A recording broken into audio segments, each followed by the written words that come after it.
Bríet, 2 góð stig í kvöld. Fjölniskonur, þær lét ykkur hafa svolítið vel fyrir þessu. Nokkuð mismunandi varnarafbrigði og þá aðalega svæðið, eða ekki? Jú, algjörlega. Við vorum búin að undirbúa okkur rosa vel. Þegar við gerðum það sem við vorum búin að setja upp með, þá gekk þetta vel. En svo vorum við eitthvað fara út úr því, þannig að við þurfum bara að æfa okkur betur. En jú, það voru geggjaðar, sko. Það eru ekkert sáttar að vera ekki verið í úrslitakeppninni. En eins og ég segi, við erum bara komin í úrslitakeppnina, þannig að við erum bara svona að reyna að æfa okkur í ákveðinni vörn og í sókn og við bara ákveðnar og reyna eiginlega bara undirbúa okkur, sko. En það voru geggjaðar.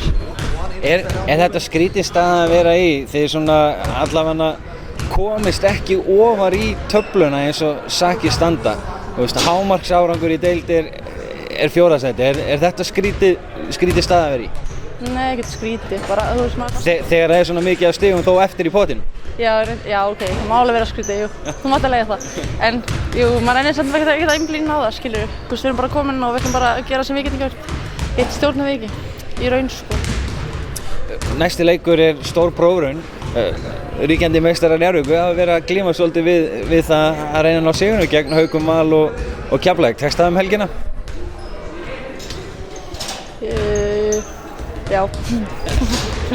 Já, væntanlega. Þetta er alltaf planið á síðurna og sérstaklega að vinna þessi næstu lið. Við erum núna í fyrsta skipti heilt lið á móti Keflavík. Alla með og engin meitt og eitthvað. Þannig að, þú veist, sigur og ekki sigur.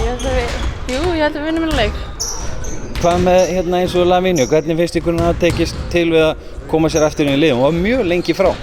Já, hún var mjög lengi frá. Ég vissi ekki að hún væri svona alveg svona svakalega tilbúin, sko. En mér finnst það. Allavega með hverjum leiknum þá var hún bara að vera að komast meira með inn í þetta. Hún er allavega rosalega svona sterkur karakter utan körfuna líka. Þú veist, þú sér hana, hún er brosandi alla æfinguna, allan leikinn og alla æfingar. Þannig að, þú veist, það hefur mikið að segja að fá hana aftur, sko. Þannig að, hún er frábær karakter. Glæsilegt. Takk hérlega fyrir spjallið. Vegna ykkur vel í framhaldinu. Já, takk sömuleiðis.